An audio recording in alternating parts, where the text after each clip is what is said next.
जय सिया राम। सब सुख लाए तुम्हारी सरना, तुम रक्षक काहू को डरना। कर्म का फल अवश्य में मिलता है। उसमें से भी व्यक्ति अगर पूजा पाठ कर रहा हो, भक्ति में हो, किसी साधना अनुष्ठान में हो, तो इसका फलाफल तो हमें निश्चित ही प्राप्त होता है। कई बार जब जीवन के हम काफी संघर्षमय स्थिति से गुजर रहे हों, विपरीत परिस्थितियां हों, उस वक्त ये फल हमें तो अवश्य प्राप्त हो जाता है। एक बार की बात है, बाबा नीम करोली जी महाराज का एक अलौकिक प्रसंग है, जिससे आप समझ जाएंगे कि जो लोग भी भक्ति करते हैं ईश्वर का, वो कभी निष्फल नहीं जाता, कभी जाया नहीं होता। उसका फल अवश्य में वो प्राप्त होता है, और ये तब ज्यादा प्राप्त होता है जब हम जीवन के सबसे कठिन दौर से गुजर रहे हों। उस वक्त निश्चित ही ईश्वर रास्ता दिखाते हैं, आशा की किरण जगाते हैं और हमारे मन को भाव विभोर कर देते हैं। बाबा नीम करोली जी से जुड़ा ये प्रसंग है। बात उन दिनों की है जब देश आजाद नहीं हुआ था और द्वितीय विश्व युद्ध चल रहा था।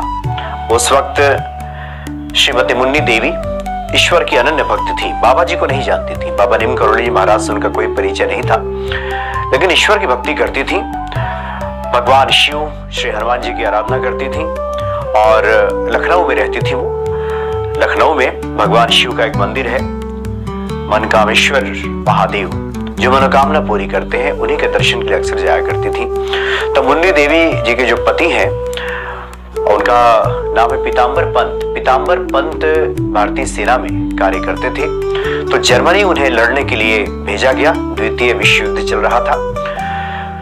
कुछ दिन जब समय बीता तो मुन्नी देवी को खबर मिली कि उनके पति लापता हो गए हैं। लापता सूची में उनके पति का नाम दर्ज किया गया था कि युद्ध में न जाने वो कहाँ लापता हो गए हैं, जीवित हैं भी या नहीं हैं, ये कहना मुश्किल है। वो फिलहाल लापता है। इस तरह से महीने बीत गए, रो रो कर बुरा हाल था।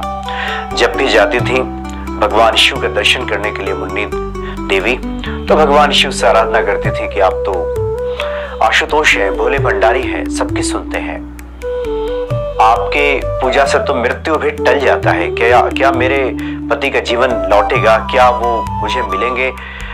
इस तरह से बार बार भगवान शिव से वो फरियाद करती थी, उनसे आग्रह किया करती थी।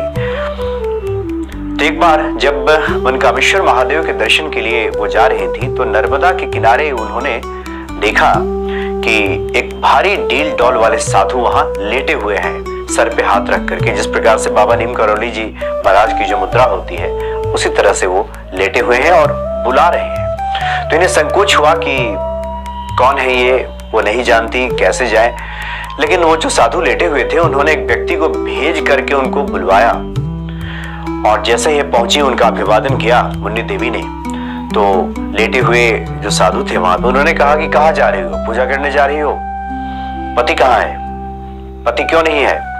तो इन्होंने कह दिया कि कुछ कहा नहीं। इन्होंने रोने लगी, कुछ भी नहीं कहा अपने पति के बारे में। तो वहां लेटे हुए साधु ने कहा कि चिंता मत करो, तुम्हारे पति बहुत जल्द आएंगे। और सुंदरकांड की जो ये सबसे जो चर्चित जो ये चौपाई है, जिस वक्त श्री हनुमान जी धीरज बधा रहे हैं माता सीता को, जब माता सीता का धीरज खो रहा है और कह रही हैं कि अब तो आपको ही देख करके हनुमान जी ये मेरी छाती जुड़ा रही थी और आप भी अब कह रहे हैं कि जाने के लिए। तो इस पे हनुमान जी कहते हैं कि कछुक दिवस धीरज धरु माता, कपिन सहित आई रघुनाथा। यानी कुछ दिन आप धीरज रखिए।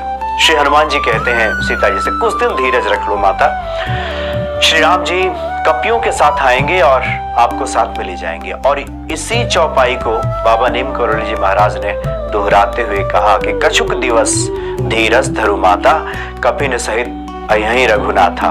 कपियों के साथ रघुनाथ जी आएंगे, मतलब आपके पति लौट कर आएंगे, आप धीरज रखिए। ऐसा ही हुआ। कुछ ही दिनों के बाद जो पंत जी हैं वो अचानक से आ गए। उन्होंने कहा कि जर्मनी में उन्हें बंदी बना लिया गया था, काफी दिनों तक जेल में रहे, और अचानक ऐसा घटित हुआ। वहां का जो पहरेदार है, पहरेदार ने आकर खुद इनसे कहा कि आप यहाँ से भाग जाइए, मैं आपकी मदद करूंगा। उससे क्या रिश्ता था, क्या नाता था, उसने ऐसा क्यों किया, ये समझ से परे था। न जाने उसके भीतर ये भाव कैसे आ गया, मुझे यहाँ से भागा। जय सिया राम। रामचरितमानस की एक एक चौपाइयाँ, एक एक श्लोक महामंत्र है। अगर इन श्लोकों का, इन चौपाइयों का अगर हम अलग अलग कामनाओं के लिए अगर जप करते हैं तो इसका हमें विशेष फल प्राप्त हो जाता है। और ये चौपाइयाँ अगर किसी संत द्वारा हमें प्राप्त हो जाए, किसी संत के मुख से हम सुन लें, कोई संत कह दे कि आप इन चौपाइयों को जपिए, तो उससे तो निश्चित ही फल हमें प्राप्त हो जाता है। बाबा नीम करोली जी महाराज का ऐसा ही एक प्रसंग है जिसमें रामचरितमानस की चौपाइयों का वो प्रयोग करते थे, अपने भक्तों को बताते थे कि जाओ इसका जप करो और तुम्हारा काम हो जाएगा।